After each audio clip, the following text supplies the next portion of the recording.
Hey everybody, I thought I'd try something new today. One of the things I like doing most in life is telling stories.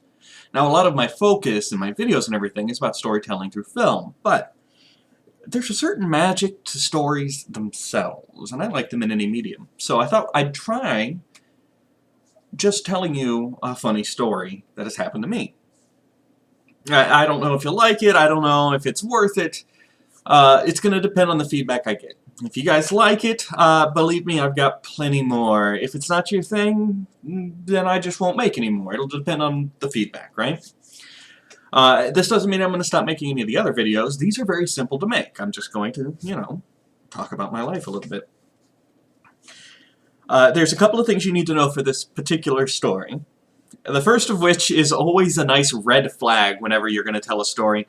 I want to start off by saying I'm not a bigot of any kind.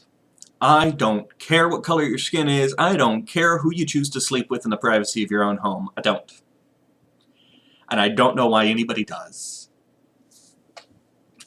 It's an apathy thing for me. I did spend a lot of college being a champion for gay rights. I had some gay friends, bisexual friends. But for the most part, I don't care. You do your thing, I'll do my thing. I judge people based on their individual merits. The fact that I have to give you this warning means that I'm probably going to come out of this story not looking like a good person, but I'm going to try my best. The second thing you need to know is part of the guy code. There is a certain code to just being a guy.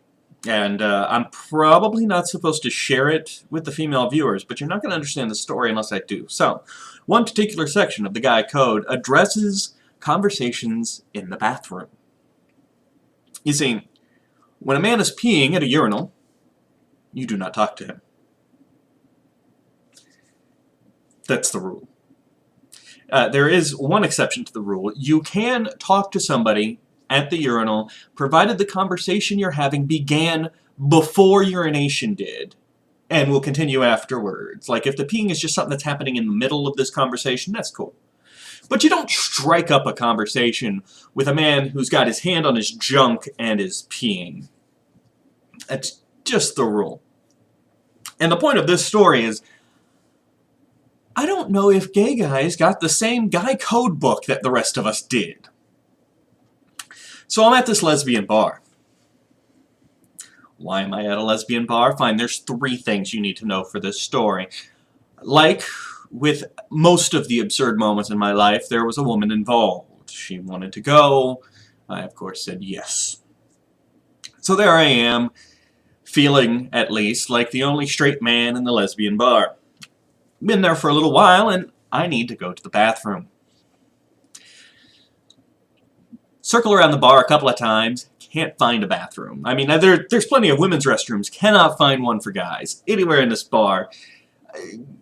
Not terribly surprised, but there's got to be a place, because there are men in the bar. There's gay men, and hopefully at least one other straight man in this bar. Finally, on my third pass around the building, I find the men's restroom. See, the door was hidden behind a couple of people who were dancing. It was a very small, tucked away, little unassuming door. So I open up the door to the bathroom. And it is one of the smallest bathrooms I've ever seen in my life. It is a sink and a toilet. That's it. There's nothing else in this room. Sink, toilet. Tiny, $5 sink, toilet. Not a problem. Turn around to lock the door behind me. Ain't no lock on this door. Okay.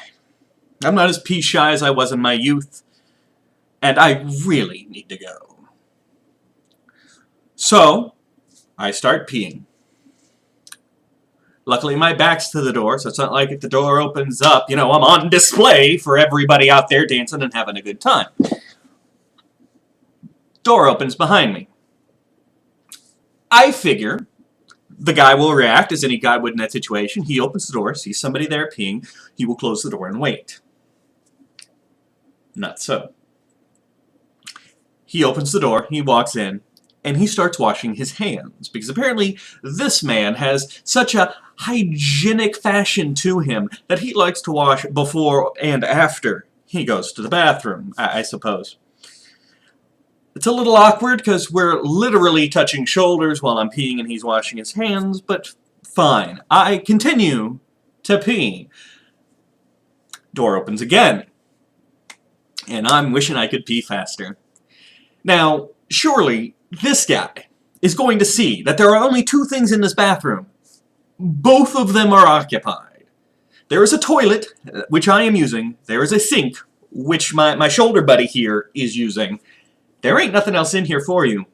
And there's not even room for you to really come in here anyway. It's a very tiny room. Not so.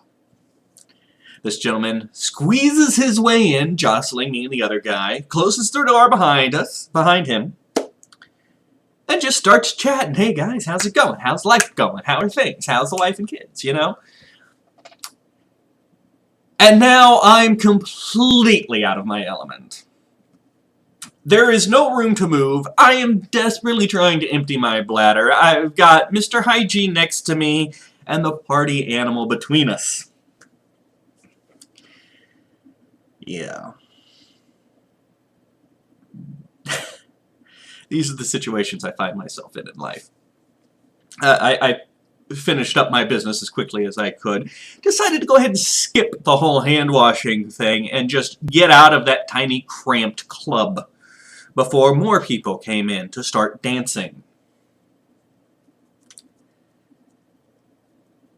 It's not the first time I've had a gay man try to strike up a conversation with me while I'm peeing, but it's certainly the most memorable.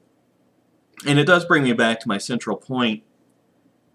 Do they just not get the same guy code handbook that the rest of us get? I'm legitimately curious. I mean, if it's a culture difference of some kind, that's fine. But if they're aware of it and just flagrantly breaking it because they want to, that's not cool. I'm peeing. Let me pee.